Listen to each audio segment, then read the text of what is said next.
Recording in progress.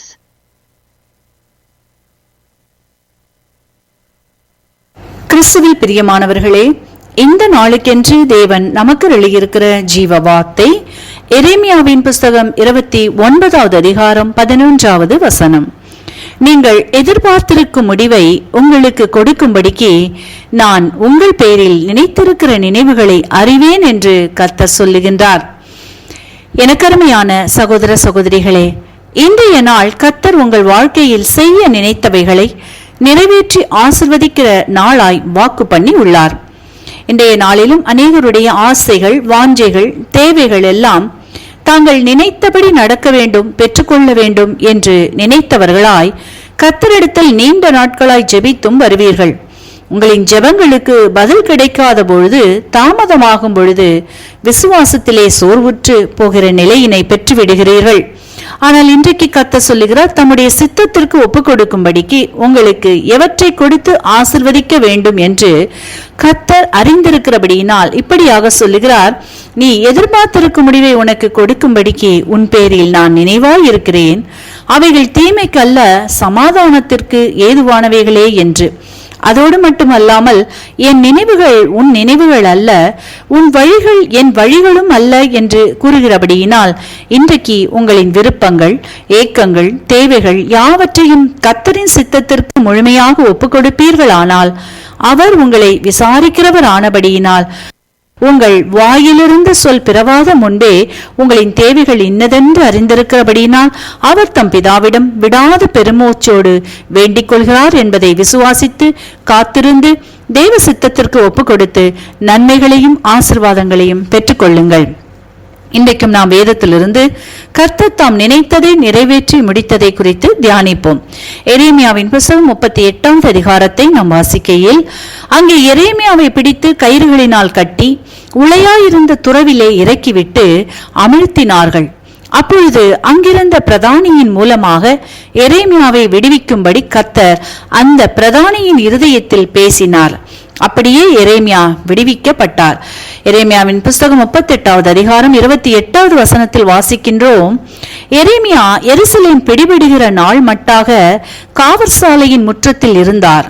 எருசலேம் பிடிபட்டு போனபோதும் அங்கேயே இருந்தார் என்றும், அதை தொடர்ந்து கல்தேயர் எருசலேமின் மதில்களை அக்கினியினால் சுட்டெரித்து இடித்து போட்டு அங்கிருப்பவர்களை சிறைகளாக கொண்டு போனார்கள். அப்பொழுதும் கர்த்தர் அந்த இடத்தில் எரேமியாவிற்கு உதவும்படியாய் தாம் நினைத்ததை நிர்ணயம் பண்ணும்படி அங்கே நெபுகாத் நேச்சரோடும் காவல் சேனாதிபதி நெபுசராதான் இருதயத்திலும் பேசினார். அந்தபடியே எரேமியாவிற்கு பொல்லாப்பு செய்யாமல் பத்திரமாய் பார்த்து கொண்டார்கள் என்று வாசித்தருகின்றோம். இன்றைக்கும் எனக்கருமையானவர்களே, உங்களுடைய வாழ்க்கையிலும் எரேமியாவை போன்று படுகொலியின் அனுபவங்களும், வியாதியின் பலவீனங்கள், ஆவிக்குரிய சோர்வுகள், இப்படியான அவிழ்க்க முடியாத கட்டுகளோடும், யாருமே உதவி செய்ய முன் வர முடியாத உளையான சேற்றினில் தள்ளப்பட்ட அனுபவங்களோடும், தண்ணீரற்ற வறண்ட துறவை போன்ற குடும்பத்தில், மனதில், சிந்தைகளில், பொருளாதாரத்தில் காணப்படுகின்ற அனுபவத்திலும் கடந்து போவீர்களானால், இன்றைக்கு கர்த்தர் உங்களை எந்த சூழ்நிலையாக இருந்தாலும் அவைகள் உங்களை விழுங்காதபடிக்கும் அமிழ்ந்து போகாதபடிக்கும் காப்பாற்றுகிறவராகவும், அவிழ்க்கவே முடியாத, விடுதலையாகவே முடியாத கட்டுகளிலிருந்தும் உங்களை விடுவித்து மீட்டு எடுக்கின்றார். உங்களுக்கான உதவிகளும் ஒத்தாசைகளும் நீங்கள் எதிர்பார்த்திராத இடத்திலிருந்து பெற்றுக்கொள்ளும்படியும் உங்களுக்கு விரோதமாய் எழும்பின தீமைகளை நன்மையாகவும் மாற பண்ணுகின்றார்.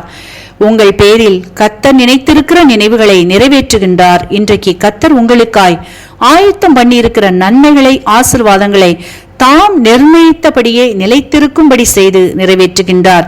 ஆகவே இன்றைக்கு நீங்கள் கலங்கிக் கொண்டும் எதிர்பார்த்தும் இருக்கிற சகல காரியங்களில் கர்த்தரின் ஆலோசனைகள், நினைவுகள் வெளிப்பட்டு தடைகள் விலகி தைரியமாய் பிரவேசிக்கும்படிக்கு ஆசிர்வதிக்கின்றார். வார்த்தை விசுவாசியுங்கள், நன்மைகளை பெற்றுக் கொள்ளுங்கள்.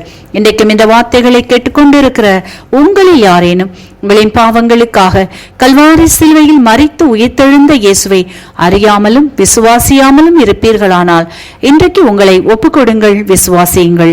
இயேசு உங்களின் சூழ்நிலைகளையும் மாற்றி விடுவித்து வாழ வைப்பார், ஆசீர்வதிப்பார். இந்த வார்த்தைகள் மூலமாக கர்த்தர் இன்று உங்களை ஆசீர்வதிப்பாராக. ஆமீன். கிறிஸ்துவுக்குள் பிரியமான சங்கமம் தமிழ் கிறிஸ்தவ வானொலி நேயர்களுக்கு அன்பின் வாழ்த்துக்கள். இன்றைய மன்னா.